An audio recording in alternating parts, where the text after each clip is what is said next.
This morning, the death toll in New York's Erie County has risen to 39 people after that catastrophic blizzard we saw in recent days.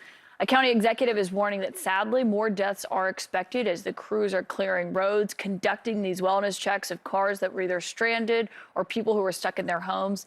He's also now apologizing after he criticized the mayor of Buffalo for his storm response, saying that his emotions got the best of him. CNN's Athena Jones is live in Buffalo this morning. Athena, what are we hearing from these officials as they are starting to clear up the roads behind you and really assess the damage from this storm?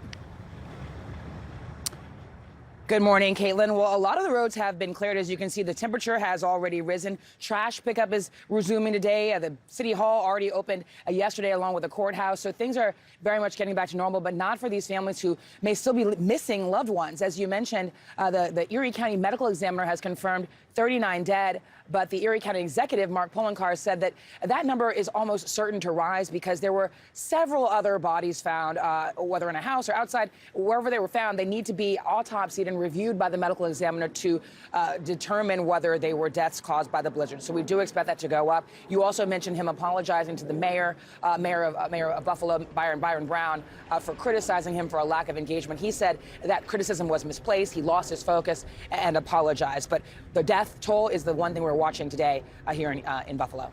Caitlin? Yeah, and as we're monitoring that and keeping an eye on what the damage looks like, Athena, we're also one thing that has stood out about this storm is the stories that we have heard. You know, we had Shakira Autry on earlier this week talking about how she helped Joey White when he was stuck in a snowbank outside her house in the middle of this storm.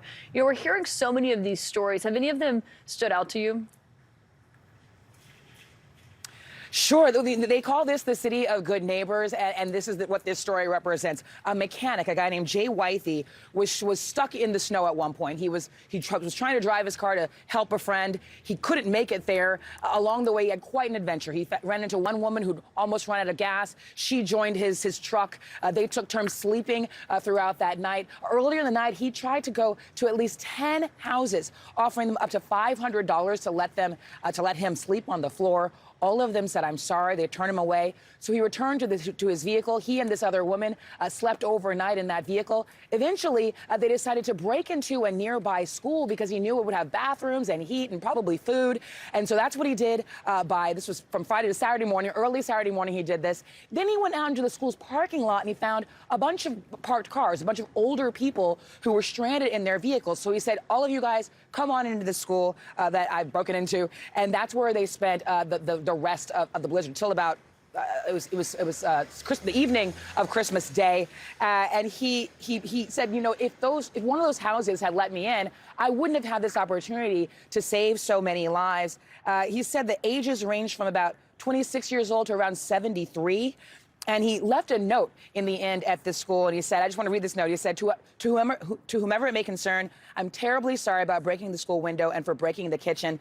Got stuck at 8 p.m. Friday and slept in my truck with two strangers, just trying not to die. There were 7 elderly people also stuck and out of fuel. I had to do it to save everyone and get them shelter and food and a bathroom. And he signed the letter, "Merry Christmas, Jay." And of course, police said later that these people were stuck in areas where they just could not be reached. We know about all those emergency calls that went unanswered. So this guy, this mechanic, took it upon himself to not only save himself, but save several other people. And yes, he had to break into a school to do it, but he apologized. I think Caitlin? Jay gets a pass for this one. Athena, thank you.